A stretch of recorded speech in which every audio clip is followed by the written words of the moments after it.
Hello guys, this is for Virgo. Welcome dito sa aking channel Virgo. So, alamin natin kung anong messages, vibration, gabay energy para sa inyong lahat. I hope na makuha mo yung energy. I hope na makuha mo yung message, Virgo. So, please connect your intuition sa bawat mensahe, sa bawat baraha na lumalabas dito. Number 28, number 8. Okay, so sinasabi ng baraha sa'yo dito na Virgo, mag-iingat ka. You need to be very careful. Alam mo ba dito sa coffin card na to, sinasabi ng baraha na mag-iingat ka because there's an illness. Illness is known, sickness is near. Okay, kung ikaw ay isang Virgo na sobrang workaholic, yung parang workaholic ka, kulang ka na sa rest, kulang ka sa pahinga, 'di ba? Mag-iingat ka kasi posibleng because of your sickness or illness or because of hard work, because of stress, pwede kang magkasakit. And yun, pwede kang mawala ng pera because of sickness, okay? Dito sinasabi ng baraha sa'yo na isang medyo may edad na Virgo, pwedeng lalaki siya, since gentleman ito. Sinasabi ng barahang ito na isang napaka-importanteng tao ang posibleng makakatulong sa'yo. Kung ikaw ay single, posibleng may manligaw sa'yo na may edad na, kung babae ka. And yung lalaking yan ay posibleng makakatulong, mag-offer sa'yo ng kung galing ka sa sakit, galing ka sa financial problems, pwedeng mag-offer siya sa'yo ng tulong financial or emotional.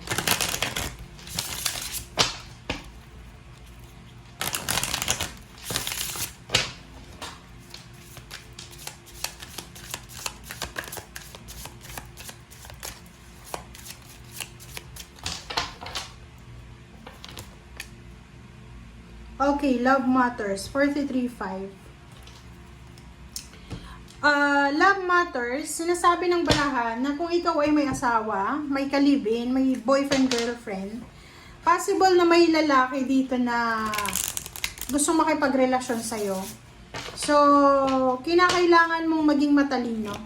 Kasi yung relationship na yan, lalo kung kasal ka, may mga anak ka, and maganda naman yung relationship niyo ng asawa mo, and papasok yung temptation na yan, mag-iingat ka because the temptation will give you misery. Okay? Let yourself sparkle and shine.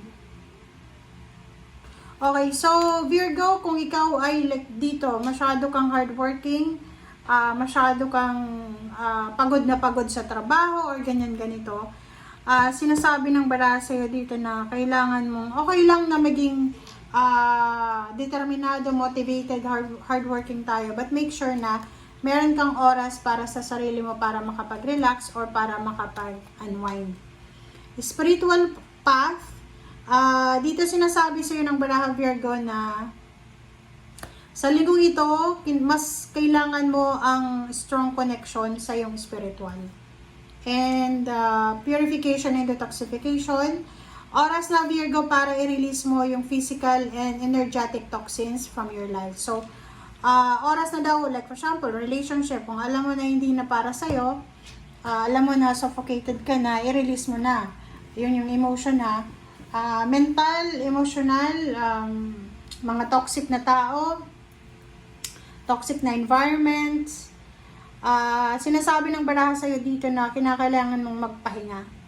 Okay, kailangan mong alisin yung mga source of stress or stressor sa buhay mo, yung nagtitrigger sa iyong emotion, nagtitrigger sa physical body mo na magkasakit ka or makaramdam ng pain sa iyong katawan.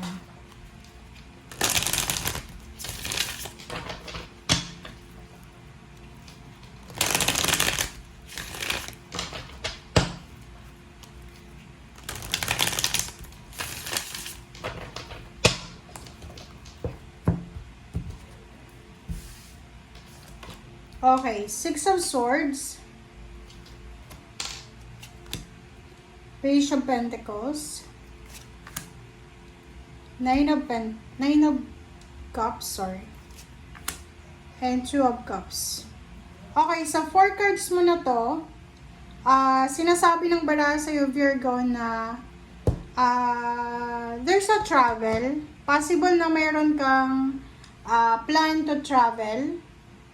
Or maybe this is unexpected travel. So, sinasabi ng baraha na posibleng isang unexpected travel or expected travel. Ang gagawin mo, because of money. So, maybe pupunta ka ng ibang bansa.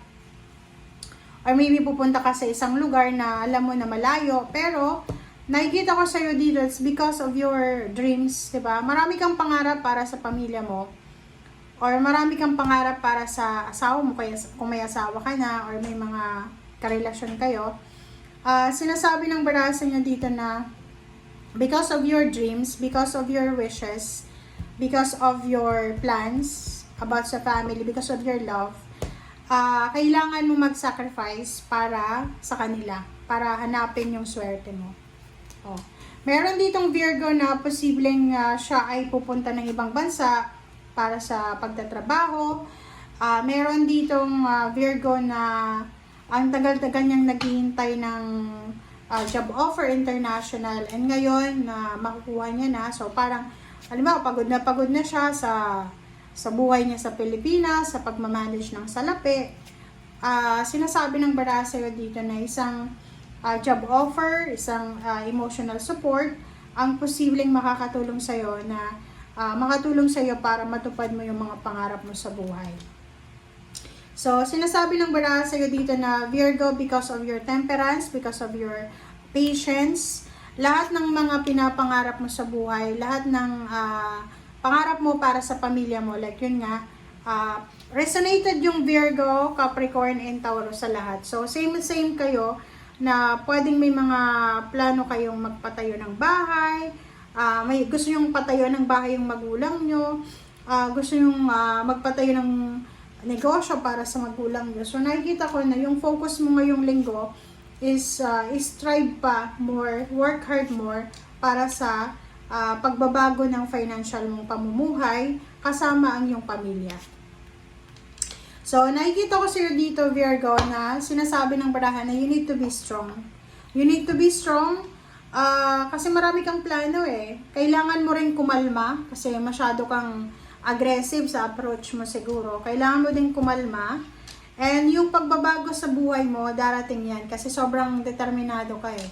Yung Ten of Swords, sinasabi ng baraha na doon sa mga Virgo na nakaranas kayo ng financial problems 10 years ago, or 10 months ago, or emotional problems, sinasabi na ng Wheel of Fortune na may magbabago dito. Parang mag-shift yung energy nyo na magbabago ang lahat. Okay? Thank you guys. Bye!